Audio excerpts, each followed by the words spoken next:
Bonjour tout le monde, ici Michael pour Ciné Techno. Aujourd'hui, j'aimerais vous donner mon avis sur le film Blink Twice. C'est réalisé par Zoe Kravitz, basé sur un script qu'elle a elle-même écrit avec E.T. Feigenbaum. J'espère que je prononce le nom correctement. Initialement annoncé sous le nom de Island, le film a été renommé en Blink Twice. Avant de parler un peu du film, je veux juste dire vraiment que pour un film réalisé par une personne qui n'avait jamais réalisé de film avant ça, ça paraît pas. Je trouve que Zoe Kravitz a, pour un premier film, réalisé à la perfection. Non seulement la mise en scène est bonne, mais en plus de ça, chaque acteur et actrice était bien dirigé. Tu vois que le film savait déjà vers où s'enligner. Le film, pour être honnête, commence assez lentement. Tu sais, c'est un film de 1h42, mais qui prend son temps à emmener les choses. Puis j'ai trouvé par moments que peut-être un peu trop son temps pour emmener les choses. Mais une fois que le mystère commence à s'incruster dans le récit, là on arrive à quelque chose. L'histoire du film, sans rien révéler d'important, va comme suit. Frida et sa coloc sont invités par Slater King, le personnage de Channing Tatum, sur son île privée. Et sur cette île, tout semble trop beau pour être vrai. Et sans rentrer dans les détails, tout ça pour dire que, au fur et à mesure que leur séjour avance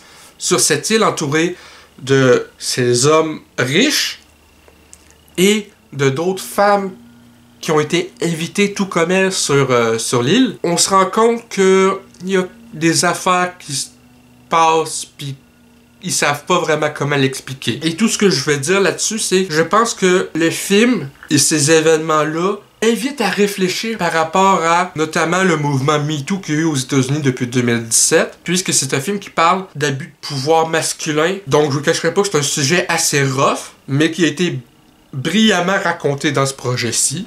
Et comme je dis, je pense vraiment que ça invite à réflexion. Et malheureusement, qu'on le veuille ou non, il y a beaucoup de personnes à Hollywood qui justement, et même pas juste à Hollywood en général, il y a beaucoup d'hommes malheureusement qui ont une mentalité de vouloir prendre le dessus, mâle alpha. De la façon que c'est abordé dans le film, je trouve que c'est abordé d'une façon où on voit que les femmes sur l'île, à force d'en apprendre davantage sur ce qui se passe, elles veulent reprendre le contrôle de leur vie et de ce qui leur est fait contre leur gré. Donc à ce niveau-là, c'est, je pense, un film raconté d'une très belle façon, même si justement, comme je disais tantôt, c'est un sujet assez rentre-dedans. Tous les acteurs et actrices ont fait une très bonne job. Pour moi, ce film-là, c'est un 7 sur 10. Je sais que ça mérite plus, mais pour moi, c'est aussi le fait que le film a pris pas mal de temps pour moi à démarrer. Mais à part de ça, vraiment très très bon divertissement. Fait que ça va être tout pour cette vidéo critique du film Blink Twice. J'espère que ça vous a plu. Si c'est le cas, n'hésitez pas à nous le dire dans les commentaires, à laisser un pouce bleu si c'est bien apprécié et un abonnement à la chaîne pour de nouvelles vidéos très régulièrement. Sur ce, c'était Michael et je vous dis à la prochaine.